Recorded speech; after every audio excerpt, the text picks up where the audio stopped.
Bismillahirrahmanirrahim. Assalamualaikum warahmatullahi wabarakatuh.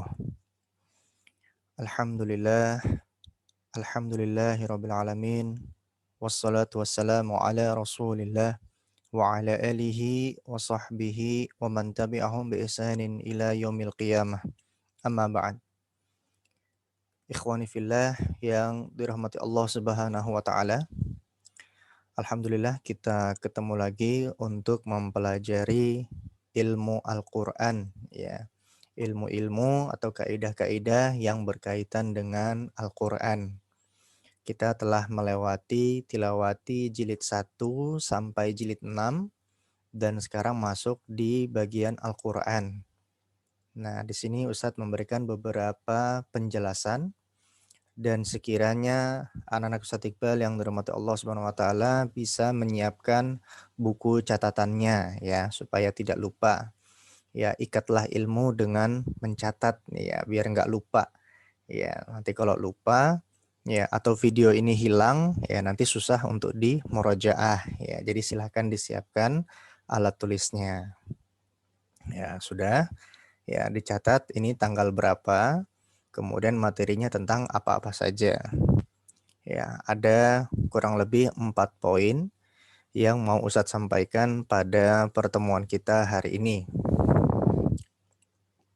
Ya, tentang belajar tajwid. Ya, belajar tajwid. Baik, yang pertama, apa itu tajwid? Ya, tajwid itu menurut bahasa artinya bisa memperbaiki, ya, bisa memperindah, ya, bisa juga membaguskan. Ya, membaguskan. Nah, itu secara bahasa. Nah, adapun secara istilah ya, yaitu mengeluarkan setiap huruf ya, keluarkan setiap huruf dari makhrajnya atau tempat keluarnya dengan memberikan hak ya dan mustahak dari sifat-sifatnya. Ya, jadi cara pengucapannya dengan sifat-sifat huruf yang jelas ya. Jadi diberikan hak padanya. Ya, a dibaca a, ya bukan a. Ya, hamzah dengan ain, ya itu jelas sekali perbedaannya. Begitu pula sa dengan so. Ya, itu kan beda ya. Ya, beda cara pengucapannya, hurufnya pun berbeda. Tapi di satu sisi dia seakan memiliki kesamaan ya. Ya, jadi itu secara bahasa ya, atau dari bahasa Arabnya jawada yujawidu ya, yang artinya membaguskan ya, membaguskan itu dari masdarnya. Oke, jelas ya. Jadi tajwid tadi apa? Tajwid artinya adalah memperbaiki atau memperindah atau membaguskan. Nah, itu secara bahasa. Adapun secara istilah mengeluarkan setiap huruf dari makhrajnya ya atau tempat keluarnya. Jadi makhraj itu tempat keluarnya. Ya, dengan memberikan hak ya dan mustahak dari sifat-sifatnya ya. Jadi sifat-sifat huruf itu cara pengucapannya tepat ya. Baik, yang kedua, kenapa sih kita harus belajar tajwid? Nah, tujuan mempelajari ilmu tajwid ya adalah memelihara bacaan dari kesalahan. Ya, Ustadz ulang. Tujuan mempelajari ilmu tajwid adalah memelihara bacaan dari kesalahan ya ketika membaca Al-Qur'an. Ya, jadi supaya bacaan itu tidak ada perubahan ya. Karena Al-Qur'an itu kan dibacakan langsung oleh malaikat Jibril kepada Nabi Shallallahu alaihi wasallam dengan talaqi. Ya, jadi malaikat Jibril membacakan langsung kepada Nabi Shallallahu alaihi wasallam dan Nabi Shallallahu alaihi wasallam membacakan kepada para keluarga, para sahabat ya, dan hingga sampai saat ini, sampai ke kita. Nah, supaya bacaannya itu tidak ada kesalahan, ya, bacaannya tidak keliru, ya maka diperlukanlah yang namanya ilmu tajwid ini ya, agar memelihara dari kesalahan ketika membaca Al-Qur'an. Jelas ya? Jadi tujuan kita mempelajari tajwid seperti itu. Yang ketiga, hukum membaca Al-Qur'an dengan tajwid. Nah, ini kira-kira hukumnya apa ya? Ya, hukumnya adalah tidak wajib. Ya, hukumnya apa? Tidak wajib. Ya, meskipun sebagian orang menganggap membaca Al-Qur'an dengan tajwid itu hukumnya wajib. Ya, secara mutlak itu wajib. Ya, karena ada yang berpegang dengan ayat Al-Qur'an, a'udzubillahi minasyaitonirrajim, warattilil qur'ana tartila. Ya, bacalah Al-Qur'an dengan tartil. Ya, di sini tartil seakan-akan diartikan dengan tajwid. Ya, tapi kita lihat ya penjelasan para ulama kita yang menjelaskan tentang tafsir dari ayat ini ya. Tafsir yang paling terkenal kan biasanya Ibnu Katsir ya. Nah, kalau dari kajiannya tafsir Ibnu Katsir ya di situ menjelaskan bahwa maksudnya bacaan dengan tartil adalah dengan pelan.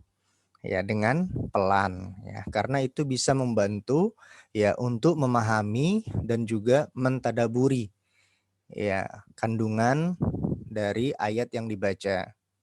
Ya, jadi pendapatnya Imam Ibnu Katsir bahwa tartil di sini adalah dengan pelan, ya bacanya pelan-pelan saja.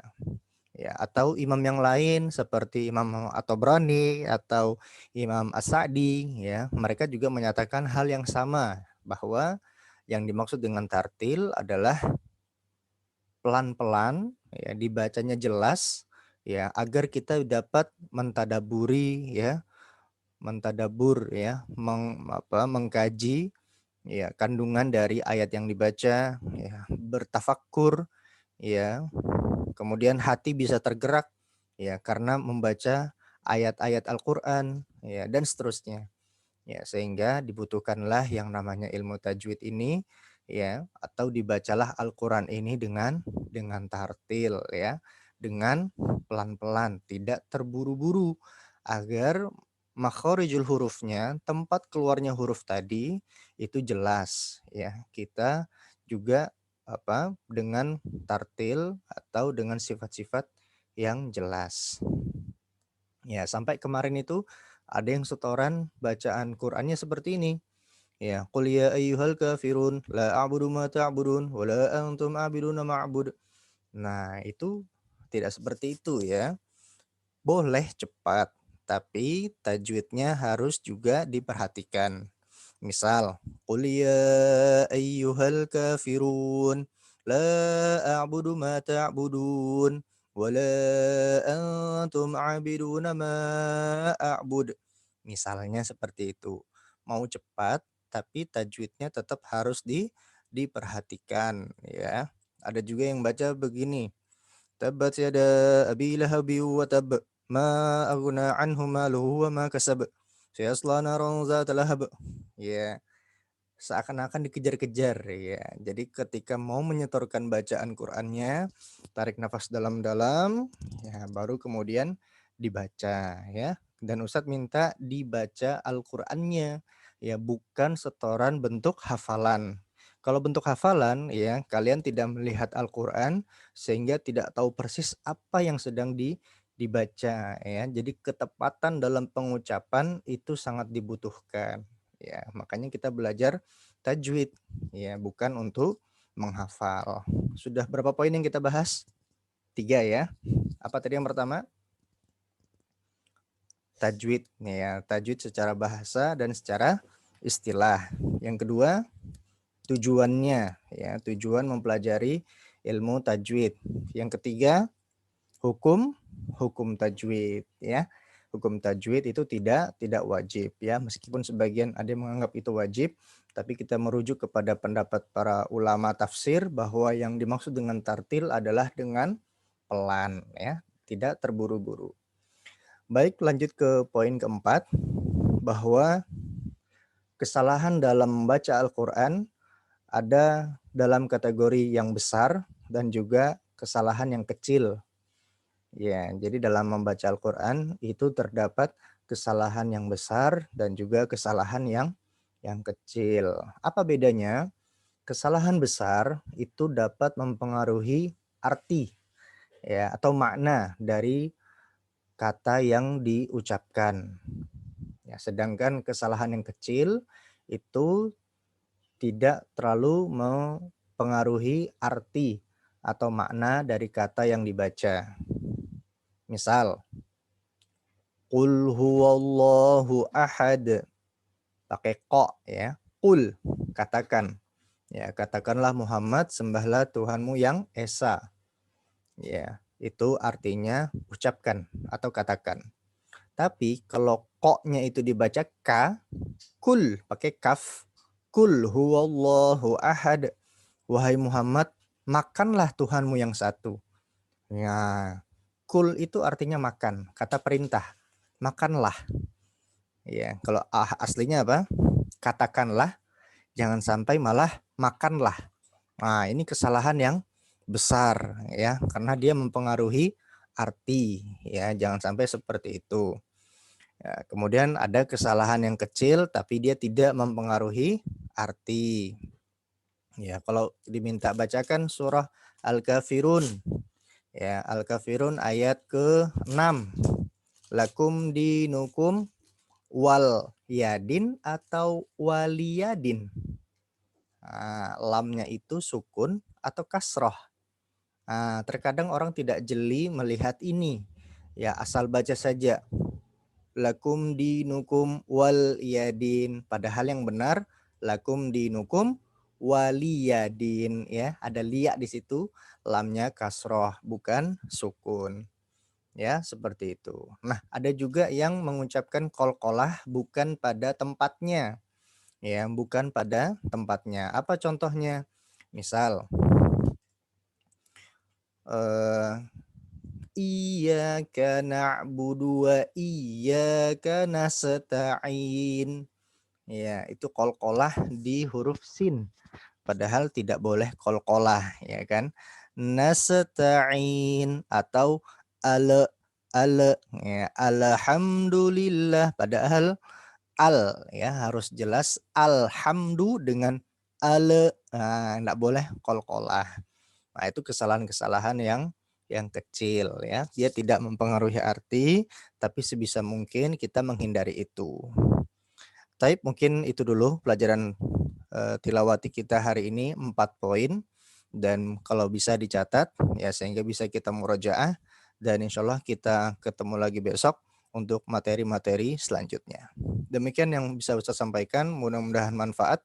Sallallahu ala nabiyina Muhammad wa ala alihi wa sahbihi wasallam. Walhamdulillahi rabbil alamin. Assalamualaikum warahmatullahi wabarakatuh.